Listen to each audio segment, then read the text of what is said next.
Winner, winner again. Roma, they win away from home 1-0 over Empoli on Sunday evening, marking their sixth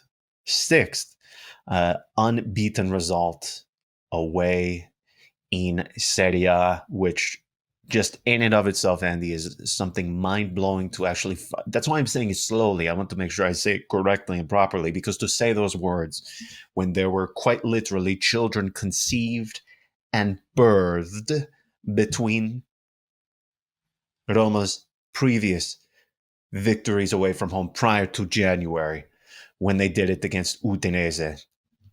To be here at this point, I couldn't care less as to who the opponent is, because listen, Roma, even at home earlier in the season, weren't beating poor opponents. So we're not going to go nitpicking, but before going down the path and breaking this one down, which if you were only able to catch 27 seconds, you saw enough to see the winning goal, get the final result, you were happy.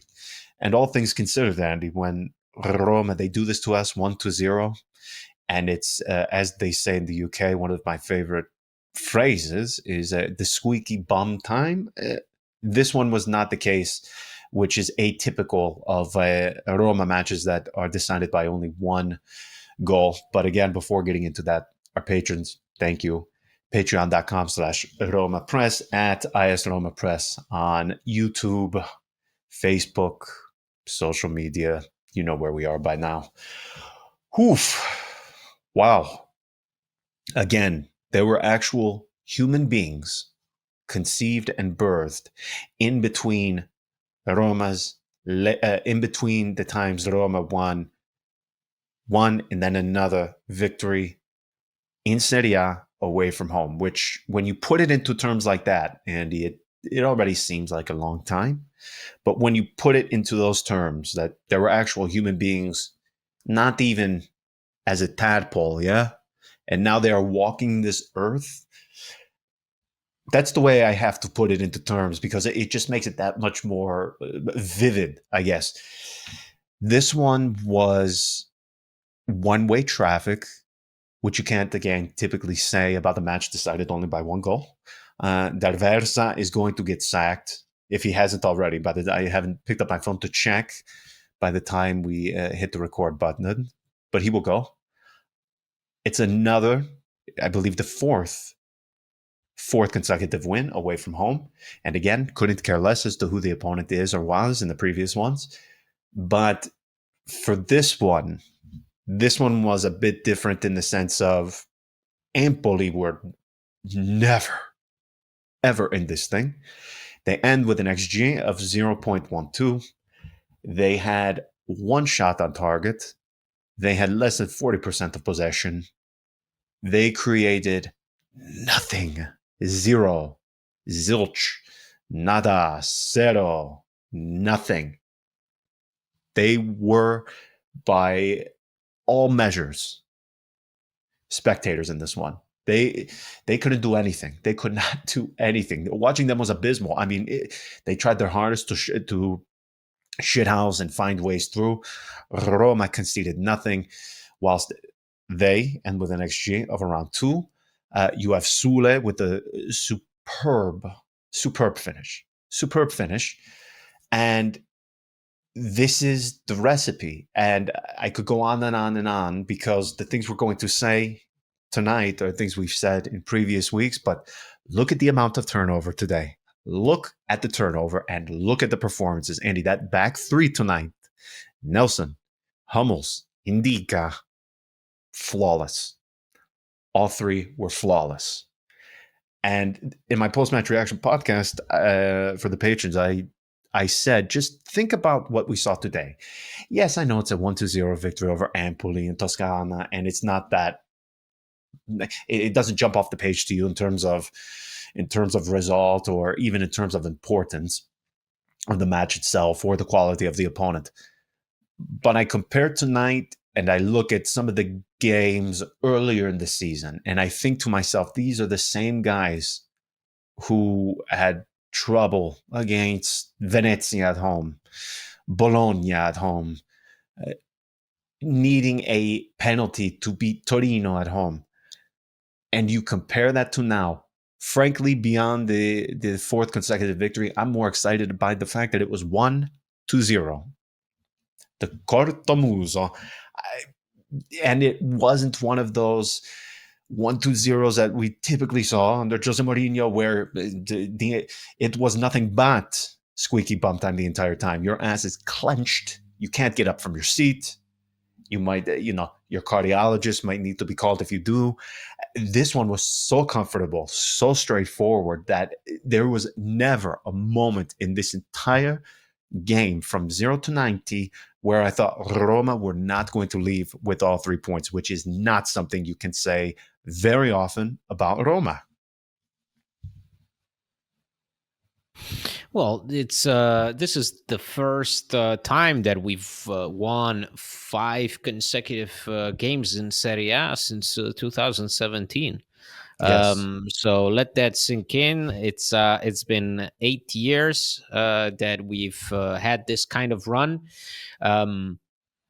This is what happens when the team is confident, and the reason why we are here praising time and time again the fact that we are able to get these results without the main guys, without Paulo Dybala having to have a heart attack on a Sunday evening in Tuscany, without needing all the top guys, Dovbyk from the start, the fact that we can give Angelino a bit of room to relax, the fact that we can give guys like Saud a chance to play, Mancini with his suspension can rest easy because we got Victor Nelson, we got Mats Hummels. So that's why we are in this position, is because we are listing all these players, because we go through these names and we realize that time and time again, the strength is in numbers. I will never get tired of this because I associated with the best period as a Warrior fan is when we had that motto as our motto, strength in numbers. And it's true. It's absolutely true. That was true for the Warriors team that won the first championship, because we had guys that stretched the bench. You could count on Festus Ezeli and Mo Spates and Leandro Barbosa and Sean Livingston, all those guys pulling through. I'm not saying that the Roma are championship caliber, but you notice the difference when the team, first of all, is fit, the team has quality, and the team has exactly depth, the variety of options that allow someone like Claudio Ranieri, an experienced seasoned manager, who knows that in order for the team to perform and for the team to gain confidence while starting out in a place of no confidence at all, is to put the players in the positions where they are most likely to succeed. It's not a complicated concept, but unlike, say, Daniele De Rossi or Ivan Juric to start the season with, who were perhaps overcomplicating their own lives, thinking up all kinds of ways to have these guys perform at the peak of their powers while also respecting the manager's wishes. Well, Claudio Ranieri knows that there is one wish. There's one thing that he asks of them. He highlights time and time again in interviews: to give everything. That's all. For the remainder of the thing, he even said it in the previous pre-match conference. He said, everybody else has to run and fight. Paulo Dybala should be having fun. That's the number one rule. And we've stuck to that rule. So really, there is, when you watch this Roma play, you get a sense of the amount of work and the amount of effort that goes into each and every single match. You don't really see patterns, passing patterns and schemes and just over an overall strategy of how this team plays a recognizable brand of football. No, what you recognize is the palpable spirit of the whole team working together, regardless of who's on the pitch. Regardless if it's Anas Salahdin, who's getting his second match for Roma, third match, whatever it is. Saud, out of nowhere, makes his first start since God knows when. Doesn't matter. Everybody's responding present. That's the thing that is most thrilling about this run. It's not even the results themselves, in my opinion. It's how they come about. They come about through sacrifice, through effort, things that were not necessarily there when we were doing so bad to start the season off. Because perhaps we focused on so many other things that we did not realize that sometimes it's the simple things that make the biggest difference. And that is something that clearly Ranieri got as soon as he came here. He saw that there was too much panic, too much fear in order to start professing and instilling his own strategy, his own tactics, whatever. No, he understood that first you got to get these guys to play again, to feel excited about playing, because that is what they had forgotten all about, is to have fun being a team. Right now, Roma, no matter if they play in Europe on the highest stage or if they play at the Castellani, they play as a team, they have fun doing it. Well, you're getting me fired up because, as we know, my Cavs are tearing it up this season, and you're bringing me back to that first championship because having to watch Matthew Dellavedova start for the Cavs in the NBA Finals, but I don't want to go down that path because then we go down to Timofey Kelly Mozgov. Olynyk. Timofey Mozgov. That and that he was way Kelly before Olynyk ripping right. Kevin Love's That's later. Yeah, Shoulder out of its socket. Sure. But anyway, before we go down, or before we get down that rabbit hole, so to speak, you hit the nail on the head. And this thing with Ranieri is really curious because Roma, for the most part, they have been keeping a lid. Again, they will leak, they'll trickle something out every now and again. But as far as this whole managerial search thing, it has been quite tight-lipped. One of the things they are very adamant on is it's going to be someone who has managed in Serie A before and has this veteran or this sort of old-timer ilk to him, which, I mean, beyond Ancelotti, Gasperini, Allegri, names we have all heard, I would say Ranieri fits that mold quite good. And with some of the names we have seen linked to the post, which no offense to any of those names, beyond Ancelotti, who I fail to understand what the motivation would be, simply other than that sort of last challenge before you sail off into the sunset and retire. I fail to understand or comprehend why he would leave Real Madrid, especially the way they're going now. I mean, they're on fire. They look superb. And Allegri, don't want to go down that path too often because I know the feelings of him are strong on both ends. People either love the guy or hate the guy. Gasperini, not even going to touch that one because then it goes down to the jokes and innuendo about gear. So, of course, I don't want to touch that one. So Ranieri, I just come out on this, Andy, where I think to myself, okay, you brought this guy in and he has, righting the ship would not be doing it justice. He has instilled confidence, character, mentality. I look at somebody like Gianluca Mancini. Earlier in the season, we had our patrons who were prepared. And in fact, there are a few of them, I wouldn't even put it past them to actually carry this out. Go to his flat, pack his things while he's at training, and just to ensure he wouldn't be home. And physically after training, lump him into the car, drive him to Fiumicino, and to see him off to any other team in Serie A. That's how fed up so many people were with him earlier in the season. And you looked at how he's performed lately, and he's been fantastic. You can find examples like that all over this team. Guys who in the exact same season where you think to yourself, oh, horrible. How can he go too? And then him, almost where you're playing Fanta in your head with 80% of the squad, to now you find yourself thinking, Wow, why did I ever even consider wanting to get rid of that guy? And you can again find Well, several examples.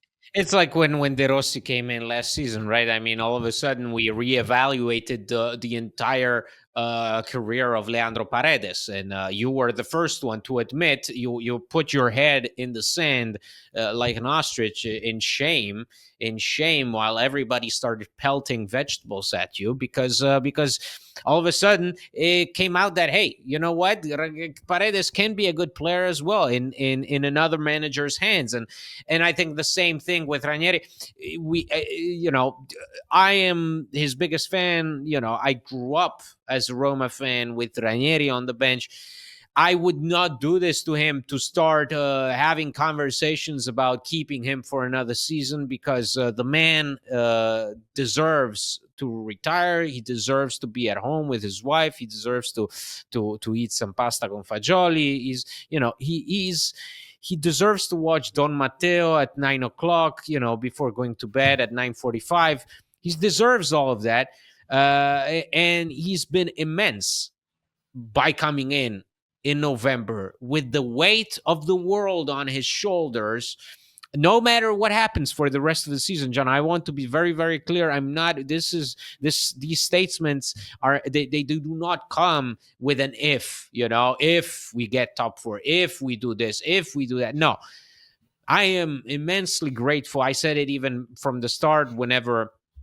When he was appointed, I said it, that whatever happens, I am super grateful, because once again he responds, I'm here, and we get to see him once again being Roma manager.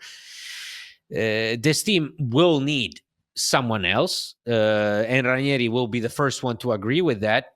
But he really shows you the basics. With Ranieri, you get the basics. You understand that, as twisted as Massimiliano Allegri is as an individual, he is right in the sense that not only are there categorie, but there is also the cortomuso, and it all is basic. Football is basic in the sense that, really, when you have a team that is a shell of itself, and where you have guys, I mean, John, we've spent all summer long saying, wow, Dovbyk, look at Kone, wow, these are brilliant signings. Mats Hummels on a free.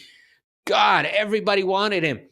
Well, that excitement was sucked out of this team right away, but the quality was there. The quality was there. Ranieri just went on the air and said that, I knew as soon as we played Tottenham, I knew that the team is there, the quality is there, so I gotta work with that, and I'm privileged to work with that. So I don't understand all these, and mind you, this is my grande polemica. This is, I'm gonna, because maybe this went under the radar for a lot of people. But Francesco Totti recently gave out an interview where he basically once again took a big fat dump on the team. Um, no Yes. matter how you twist that, it's a big fat dump. It's just like, oh, the Roma don't have quality. They're not better than a lot of other teams in Serie A. There's 6 other teams that are much better than Roma. I'm like, really? Because I will look at the roster of Fiorentina. I will look at the roster of Bologna. I will look at the roster of Lazio. All teams that have been, either are right now or have been above Roma at some point this season. They're not better than Roma. What the hell are we talking about? This is a team that was waiting for someone to just come in, plug the holes, put a Band-Aid on, and keep the show going. That's what Ranieri has been doing. He did not reinvent the wheel. Tonight, we don't win because, hey, Roma come up with an amazing plan to beat Empoli, a team that has struggled all season long, mind you, okay? But tonight, we come in, we do our job, and we get to go home happy, right? It's not even 9 o'clock in the evening. The players can go take the bus. They go back to Rome. They love it. They're gonna have pasta gricia for dinner, right before midnight, and tomorrow fresh start at Trigoria. Why? Because they did the simple things right.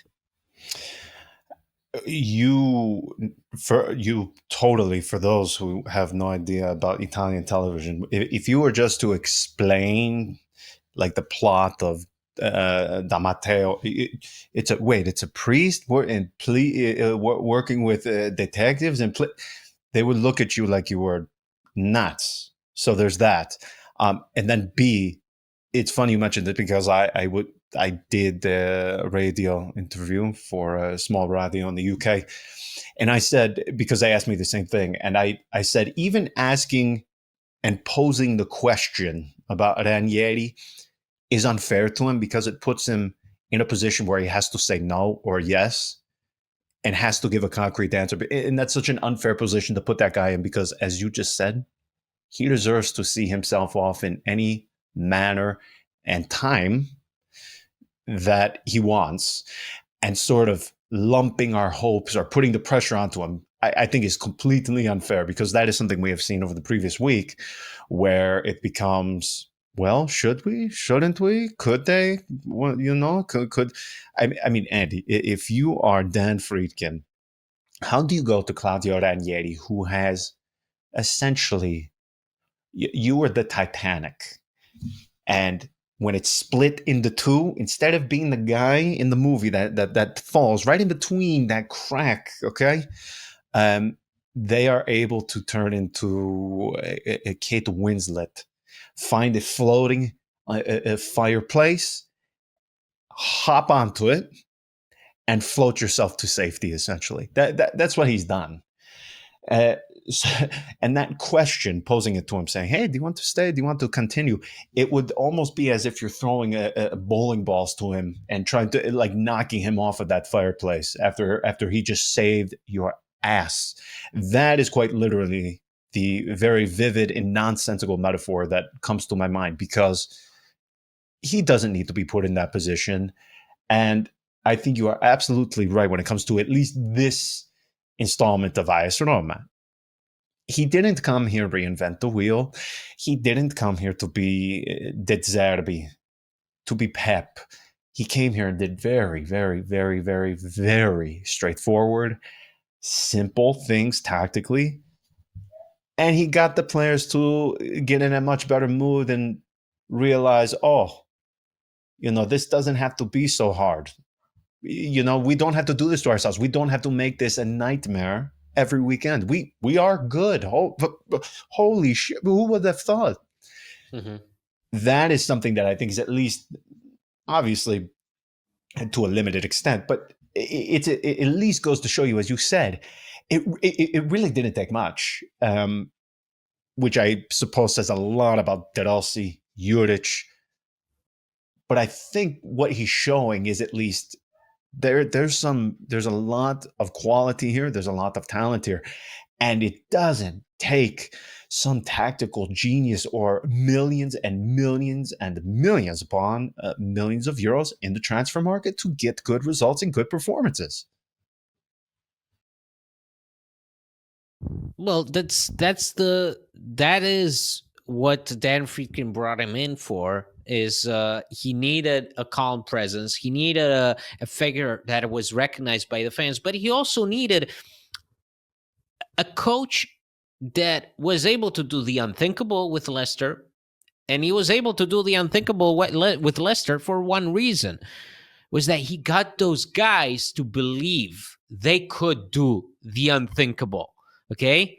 I am not comparing Roma to that Leicester side. I am not comparing those objectives with Roma's objectives.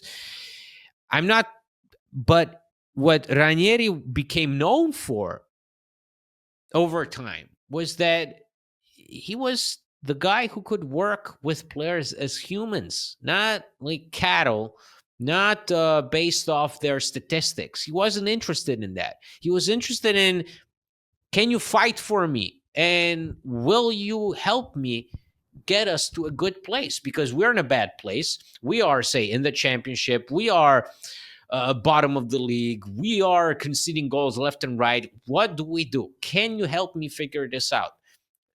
That's the beautiful thing about Ranieri. He's never been arrogant. He's never come in with this great air of the great man who does you a favor, because God, I hate someone like Antonio Conte comes into that Napoli side and starts talking as if he's inherited Cremonese, Right, um, right, I right. just I hate that kind of thing where clearly it's not as bad as you're making it out to be. You have the quality, but yet you feel compelled to paint yourself as this big underdog, and you're almost making it seem like you're doing not only the team but everybody around the team a favor by just being there. Oh my God, they've asked me to be in this difficult position. Last year we were 10th. Shut up, man. Just shut up. Do your job. That's what Ranieri has been doing. He was able to read the moment. That's what Dan Friedkin needed: someone to read the room, someone to read the situation that the team was in, and then get those guys playing again.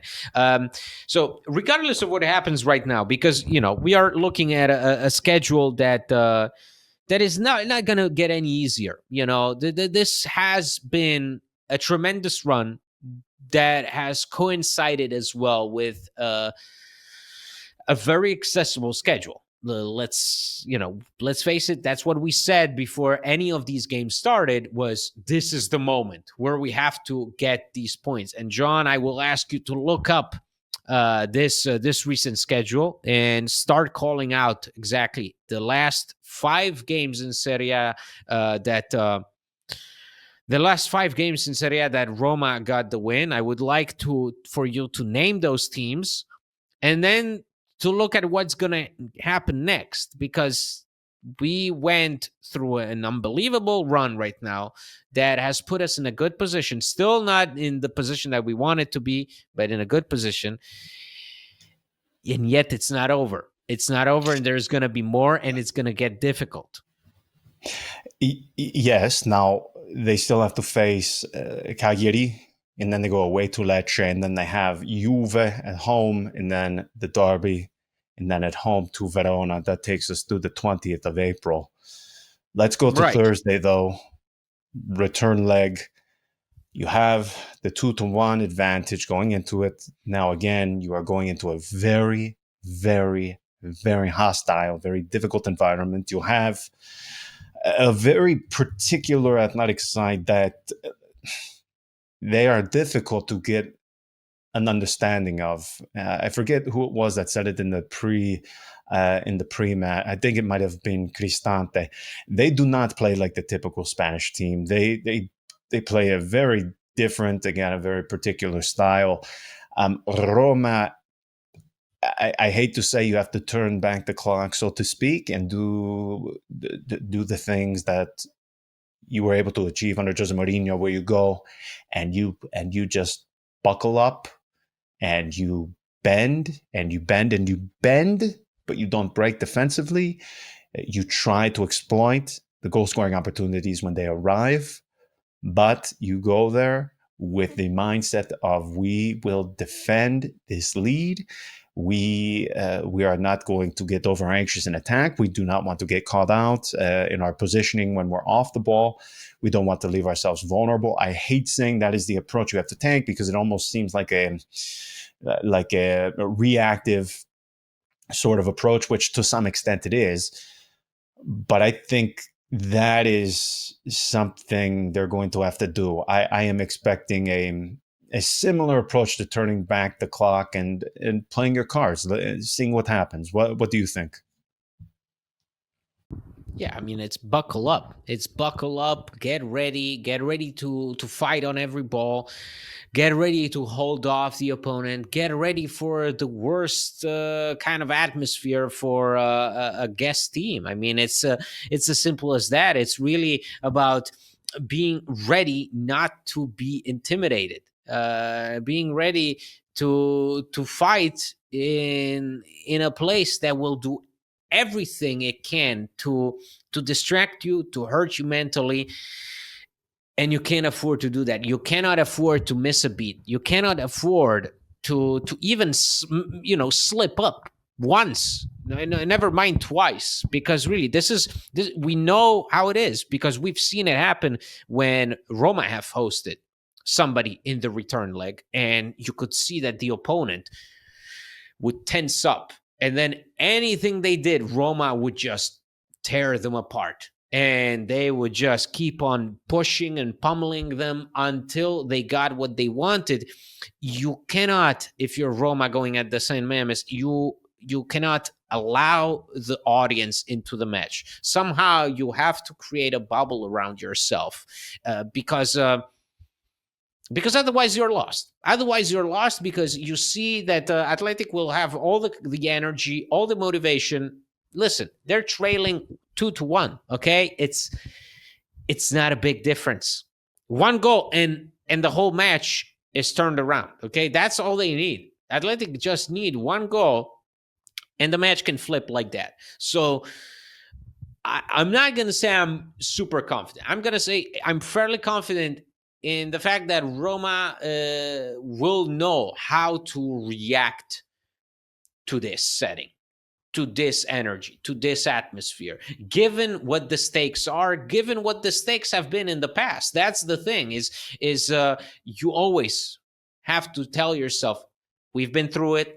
We know what we're in for. We've been through it a lot, and we've managed. Okay, so it's all mental. I don't think that here it's even a question of physical. I don't think it's even a question of who's available, who's resting, who's not resting, who's ready, who's still banked up. No, this is a purely mental match that Roma must win. They have to go in there, and I'm not going to say shithouse, but they just need to hold off Athletic while also being aggressive themselves, because the hosts will try to kill you physically, and you have to respond. You cannot let yourself be pushed around.